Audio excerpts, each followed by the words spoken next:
Y bien, un equipo nuestro viajó al Cusco, al distrito de Huanchac, zona rural, estuvo ahí breve tiempo, pero simplemente para tomar nota, porque esto dentro de un viaje mayor, acerca de una experiencia muy interesante, una escuela productora, eh, y en fin, y llevó a cabo el siguiente informe. Veamos.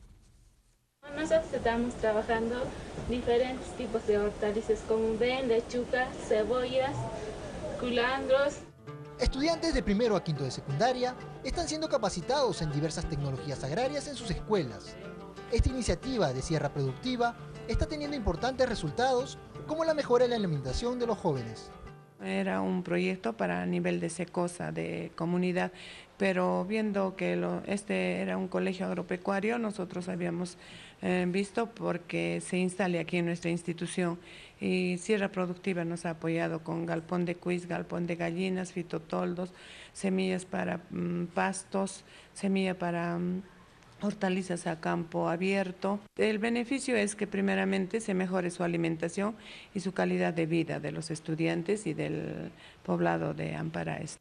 Un ejemplo del éxito de este proyecto son los estudiantes de la institución educativa agropecuaria Nuestra Señora de Fátima, ubicado en el distrito de Huanchac, en la provincia de Cusco, donde sus 216 alumnos han aprendido diversas técnicas de cultivo, como la utilización de fitotoldos o el riego por goteo, gracias a diversas capacitaciones y manuales instructivos.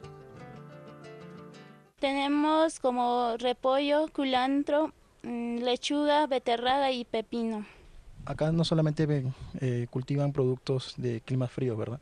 Sí, como por ejemplo estamos cultivando pepino, porque este fitotoldo es huerto forzado y esto genera clima tropical. Esta escuela asigna a cada salón una pequeña parcela que deben de cultivar y administrar durante todo el año. Lamentablemente, no todos estos espacios de tierra cuentan con una estructura adecuada por la falta de recursos. Asimismo, el bajo presupuesto con el que cuentan los ha obligado a dejar de lado algunas de las técnicas aprendidas, como la crianza de cuyes. El local lo han amontonado más antes era un salón, entonces lo hemos ocupado para un comedor. Los productos que se tienen de estos huertos son utilizados principalmente en la alimentación de los alumnos, quienes en muchos casos no recibían una alimentación balanceada, y en la preparación de tortas, encurtidos, mermeladas y néctares, que suelen comercializar en el mercado de la zona o en ferias. Esto es saltado de beterraga con su ensalada y acompañado de papa y moraya. Cuando hay así fiestas así, sacamos para vender afuera. Al mercado lo llevamos como son las tortas. Más que todo en las tortas nos basamos nosotros porque tenemos mayor conocimiento. Sin embargo, tal vez uno de los puntos más importantes es que todos estos alumnos tienen la posibilidad de compartir las tecnologías adquiridas con sus familiares y amigos, lo que ha permitido que implementen estas tecnologías en sus propios hogares. En otros casos nuestros papás, como vemos acá, no conocen los productos que nosotros sembramos, pero cuando nosotros aprendemos, llevamos todo a nuestra casa para que consumamos también con nuestros papás. Hay estudiantes que tienen sus huertos familiares para consumo propio, para autoconsumo y también para vender, pero en pequeña escala. La iniciativa de Sierra Productiva ha llegado a más de 40 colegios de las zonas más pobres del país, generando un cambio en la mentalidad y el deseo de superación de los más jóvenes y sus propias familias. Con un poco de apoyo del Estado, este cambio podría multiplicarse y ayudar a más peruanos a salir de la pobreza. Y bien, vamos a ir a una pausa y regresamos con Elena Burga, que es directora de Educación Intercultural Bilingüe del Ministerio de Educación, para comentar acerca de esta experiencia.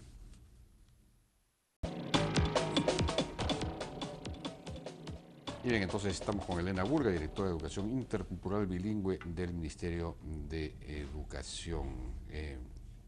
Elena, ¿cómo está? Buenas noches. ¿Qué tal? Buenas noches, ¿Qué tal? un gusto. Bueno, así como esta, hay, entiendo, 80 o 100 escuelas productoras, ¿no?, en distintos puntos de la sierra, y todos aparentemente con resultados muy interesantes, porque según me dice Carlos Paredes, esto, por ejemplo, tiene, entre otras cosas, el efecto no solamente de difundir las tecnologías y llevarlas a los hogares, los padres de familias van al colegio, se interesan muchísimo, disminuye tremendamente la deserción escolar, porque el colegio, la escuela, en fin, tiene sentido, digamos, se aprenden cosas útiles. Y además incluso hay, digamos, es una manera de aprender mucho más fácilmente las matemáticas, porque hay una serie de operaciones matemáticas que se tienen que hacer para sembrar estas cosas, incluso el riego por aspersión, y en fin, no sé cuáles operaciones, pero hay una serie que tienen que hacer. Entonces aprenden matemáticas de esa manera también. No, ¿cuál es su opinión acerca de esto, digamos, acerca de esto? ¿Y qué posibilidades hay de, si esto tendría sentido, difundirlo, escalarlo, digamos?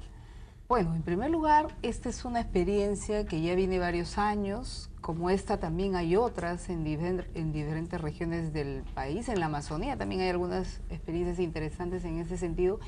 Y sí, el Ministerio de Educación tiene dentro de sus propuestas de trabajo para colegios, para mejorar el trabajo en la educación secundaria rural, pero también la primaria, toda una propuesta de trabajo vinculada a lo productivo. En realidad estas ideas de la educación productiva a partir de proyectos con la comunidad viene de muchos años atrás y sí es algo que se hace, se promueve desde el ministerio. Lo que pasa es que una cosa es tener a una institución efectivamente detrás, ¿no? Con 40 escuelas en algunas regiones ayudando en esto, formando a los maestros, dándoles acompañamiento, que hacerlo a nivel nacional con todas las escuelas rurales del país, como debería ser, efectivamente, ¿no?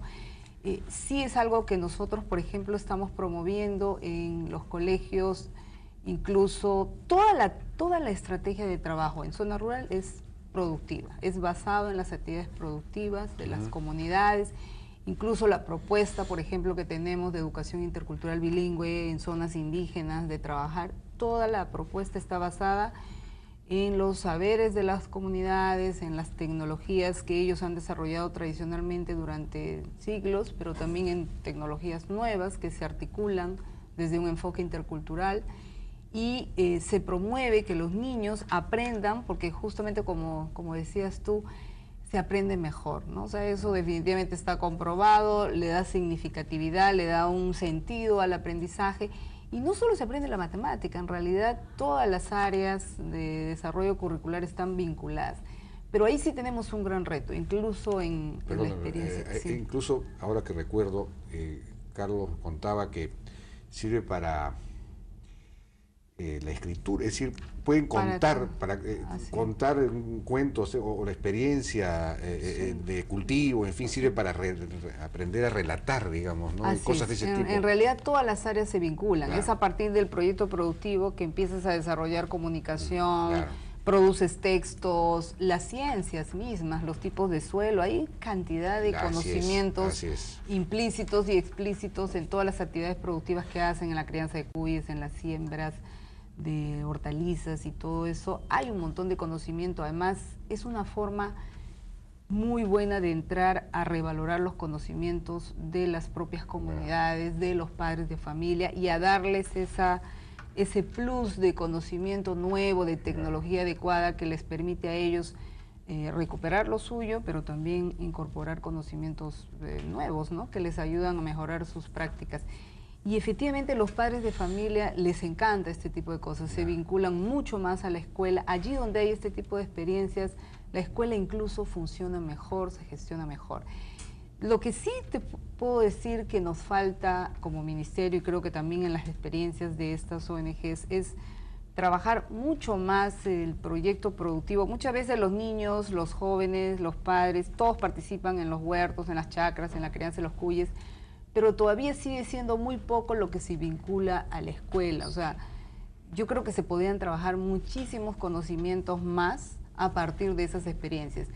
Pero normalmente nos quedamos con algunos elementos básicos de la matemática, por ahí el producir el texto. Más con, digamos, exacto, pero hay un montón de cursos de física, de química, de ciencias naturales, de biología, que podrían estar mucho más vinculados y en los cuales todavía tenemos que capacitar mucho más a nuestros profesores. Hay que desarrollar en realidad esas relaciones. Esas relaciones, ¿no? Poder enseñar eso que está en los textos, eso que está en el currículo, cómo vincularlo a estas actividades productivas para que los niños aprendan. Bueno, pero eso es apasionante, eso es un trabajo Pero qué lindo enorme. trabajo el que tiene, por favor.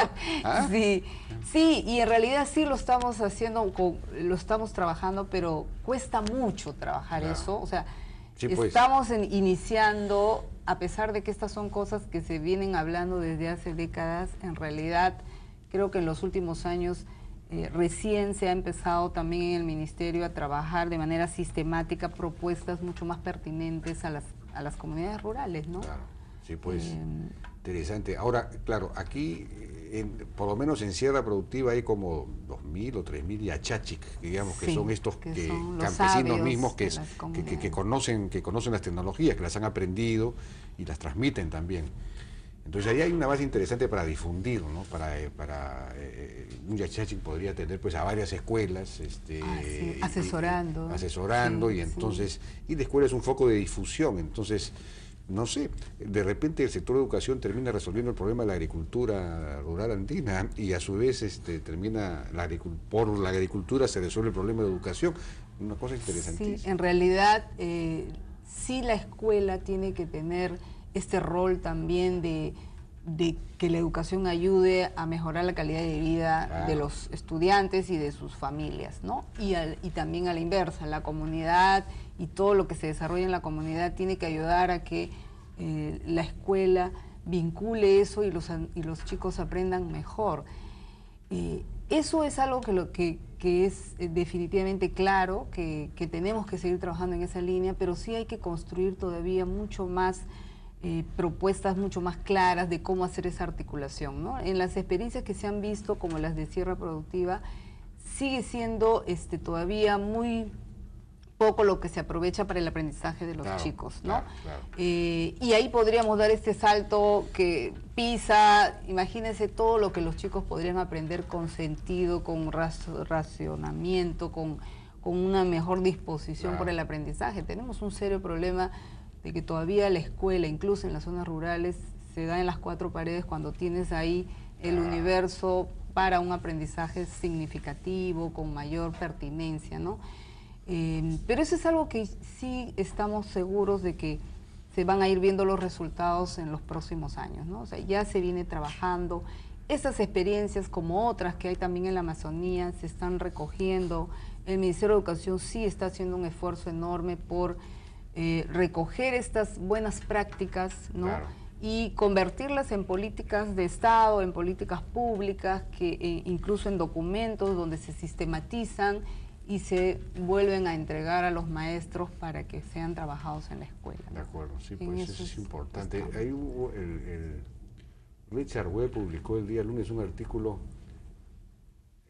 no sé, interesante, pero él decía, se supone que la escuela rural es La la que menos está en- buena, la claro, la menos que buena está de en todas. peores Dentro de una condiciones. educación que es mala, la escuela rural es pésima, por decirlo así.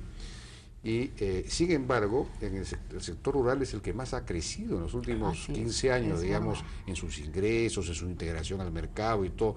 Entonces, hay algo que está fallando en el diagnóstico, porque eso significa que nadie puede crecer, digamos, a esa velocidad o integrarse si es que la escuela es tan mala. Entonces, lo que él dice, de repente es un asunto del cual es el lado del cerebro que está funcionando.